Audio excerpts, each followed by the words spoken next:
இந்த ஒரு விஷயத்தை ஹராம்னே நமக்கு தெரியாம ஒவ்வொரு நாள் செஞ்சுட்டு இருக்கோம். அஸ்ஸலாமு அலைக்கும் வரஹ்மத்துல்லாஹி தஆலா வபரகாத்துஹு. குர்ஆன்ல அல்லாஹு தஆலா சொல்லுறான், குல்லில் முஃமினீன யகுல்லு மின் அப்சாரிஹிம் வ யஹ்ஃபது ஃபுரூஜஹும்.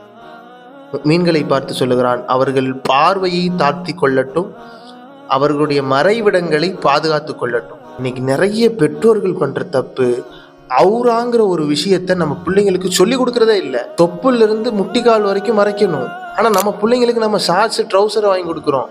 அந்த புள்ள முட்டி தொடைய காமிச்சிட்டு விளையாண்டு நிக்குது. அந்த ஹராமான காரியத்தை செஞ்சுட்டு வீட்டுக்கு வருது, பள்ளிவாசலுக்கு தொழுக வருது. ஆனா இது கண்டுக்கிறதே இல்லை. இது எவ்வளவு பெரிய ஹராம். மார்க்கம் ஒரு விஷயத்தை மறைக்கணும்னு சொல்லியிருக்கும் போது, ஒரு விஷயத்தை செய்யக்கூடாதுன்னு சொல்லியிருக்கும் போது, அதை செய்யக்கூடாதுன்னு சொல்லித்தரதான பெற்றோர்களுடைய வேலை.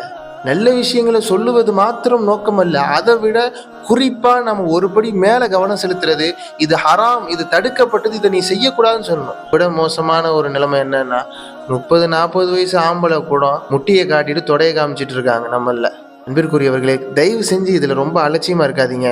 உங்கள் ஃப்ரெண்ட்ஸ் அண்ட் ஃபேமிலி எல்லாத்துக்கும் இந்த வீடியோ ஷேர் பண்ணுங்கள். நீங்கள் பண்ணுற ஷேர் அவங்களுக்கு நீங்கள் காட்டுற கேர். அதனால் இந்த விஷயத்தை தயவு செஞ்சு அலட்சியமாக எடுக்காமல் எல்லாருக்கும் ஷேர் பண்ணி, இது மார்க்கத்தில் ஹராம், இந்த மாதிரி பிள்ளைங்களை வளர்க்காதீங்க. ஏன்னா இன்னைக்கு 5ல் வளைச்சாதான் 50ல் வளையும்.